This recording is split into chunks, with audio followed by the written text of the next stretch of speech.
Komunikasi di Tapanuli Tengah secara terbatas sudah bisa berfungsi. Sudah banyak Starlink, di tempat pengungsian sudah terpasang, di kantor Bupati Tapanuli Tengah sudah terpasang.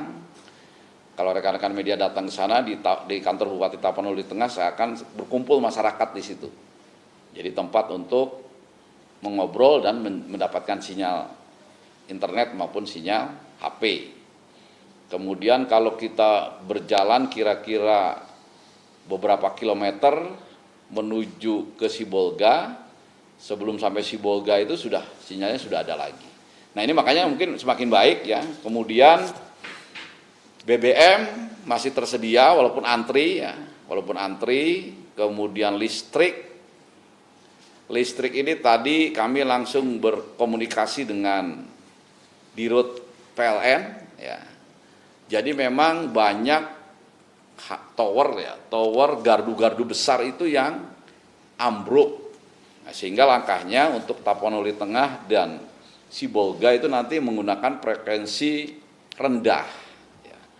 Nah seperti apa itu nanti tanya ke ahlinya yaitu PLN. Tapi artinya nanti kalau gardu rendah, frekuensi rendah itu sudah terpasang, ya itu sudah normal, ya sudah normal. Sekarang masih pakai genset. Besok dari PLN akan dilayani oleh BNPB. Mereka minta 1 unit heli untuk masuk ke Sibolga Tapanuli Tengah. Mudah-mudahan besok itu untuk listrik di 2 daerah itu bisa normal. Ya. Air juga masih banyak yang mati. Ya. Tentu saja air kan berhubungan dengan listrik. Nah kemudian juga yang punya pemerintah, tadi Bapak Ibu Sekda juga mengatakan, saya tanya airnya gimana? Airnya sedang proses normalisasi, karena banyak yang pipa-pipanya atau ujung-ujung pipanya tertutup lumpur. Nah mudah-mudahan ini semakin lama semakin baik. Kemudian Tapanuli Selatan. Ya.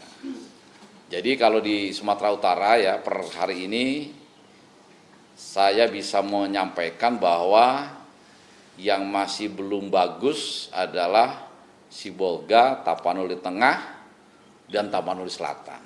Tapanuli Selatan ini untuk kehidupan masyarakatnya sebetulnya sudah mulai pulih. Kenapa sudah mulai pulih? Karena akses jalan darat itu bisa. Sehingga keluar masuk barang itu masih bisa masuk ke daerah itu. Kemudian listrik, BBM itu juga lebih baik, normal, ya. Termasuk alat komunikasi. Alat komunikasi tidak di beberapa titik walaupun belum lancar tidak harus menggunakan Starlink, itu bisa berkomunikasi ke dunia luar.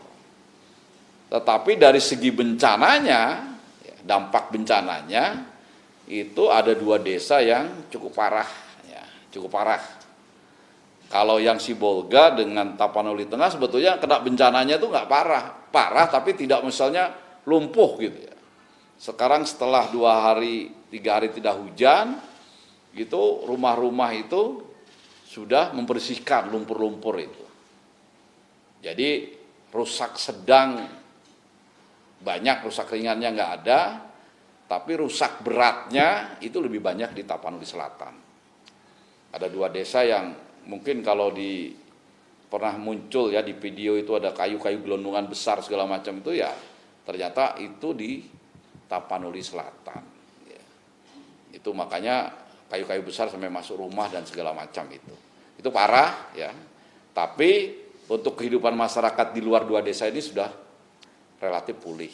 Ya, karena itu tadi kebutuhan-kebutuhan dasar, kemudian akses transportasi, akses komunikasinya ini tidak terlalu terganggu. Kemudian logistik ya, logistik per hari ini kami sudah berhasil mendistribusikan logistik yang pertama ke Kota Sibolga, Kabupaten Tapanuli Tengah, Kabupaten Tapanuli Selatan, Tapanuli Utara, Humbang Hasundutan, ya. Kemudian Mandaling Natal, Gunung Sitoli, Nias Selatan, itu berupa sembako, makanan siap saji, tenda pengungsi, matras, pelbet, selimut, pompa Alkon untuk membersihkan genset dan perahu. Itu rata-rata beratnya tiap kabupaten kota 4 ton. Ya.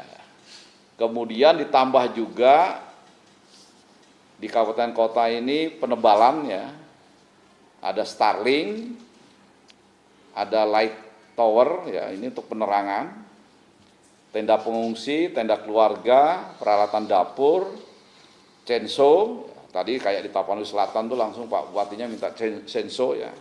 Kita janjikan 100 karena kayunya besar-besar sekali. Kita akan kirim 100 censo dan alat berat, ya. Jadi untuk membantu pembersihan rumah masyarakat dan lingkungan itu menggunakan alat berat, capit, ya. Capit, kemudian yang besar-besar disenso dulu, ya. Memang butuh waktu pengerjaan dan itu pekerjaan tidak ringan, ya. Butuh waktu beberapa minggu supaya 2 desa ini kembali bersih, kembali normal, ya, lingkungannya. Setelah itu baru rumah-rumah yang rusak diperbaiki dan diganti. Itu nanti akan saya jelaskan setelah yang dasar transportasi, komunikasi, logistik ini betul-betul sudah tembus.